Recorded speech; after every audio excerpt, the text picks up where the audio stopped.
Gandang araw mga kapraktikal. Noong nakaraang araw, madalas umulan na malakas dito sa Metro Cebu mga kapraktikal. At ito ang bakas ng taas ng tubig baha na pumasok sa kanilang bahay mga kapraktikal ng pinuntahan namin. Ayan, umapaw pa sa outlet mga kapraktikal. Buti nga na switch off nila kaagad yung main breaker nila kapraktikal. At ito, tinatanggal natin mga outlet na mga nalusong sa tubig mga kapraktikal para masiguro natin na safe at tuyo na yung outlet bago natin i-on ulit yung power nila mga kapraktikal. Ayun. Tanggalin natin ang outlet. Lahat ng outlet na inabot ng tubig baha mga kapraktikal. Ayun. So isip po natin mga kapraktikal na pag may pumasok ng tubig baha sa ating bahay, pagpasok pa lang ng tubig, i-off na agad na natin yung mga main breaker natin. Para safe naman tayo kung ano namang gagawin natin, baka biglang ayan, tanggal na. Biglang tumaas yung baha na pumasok sa bahay natin. Itong bahay na ito mga kapraktikal, naka-elevator, papasok pa rin yung tubig. Ang ginawa po natin dito mga kapraktikal, nagtanggal tayo ng isang circuit ng breaker at i-tap natin yung extension wire natin para may magamit tayo doon sa pagpatuyo ng mga outlet. At siguraduhin po natin naka-off yung mga branches bago natin i-on yung main breaker. Tanang branches, no?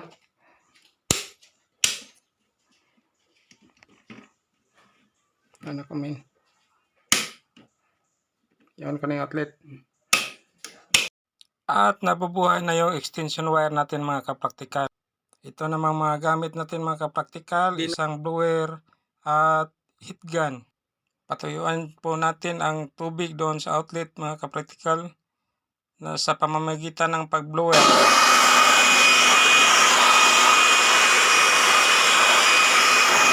Yun sa kasulok-sulukan ng outlet mga kapraktikal para matuyo talaga. At pagkatapos natin blowerin ito mga kapraktikal, gagamitan na naman natin ng heat gun. Ayun, no?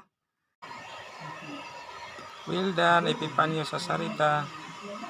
Iset lang natin sa mababa ang thermostat ng heat gun kapraktikal. At huwag masyadong ilapit doon sa outlet, baka masunog. At yun, ipaswi-swi lang para ma-evaporate talaga yung moisture na nasa loob. Pag tuyo na yung outlet natin kapraktikal, ito ibabalik na natin. Itong pang-anim at pang-last na tong outlet mga kapraktikal. At ito na, tapos na yun. Perfect, done by Reggie Lapis. At pagkatapos nito, ito na.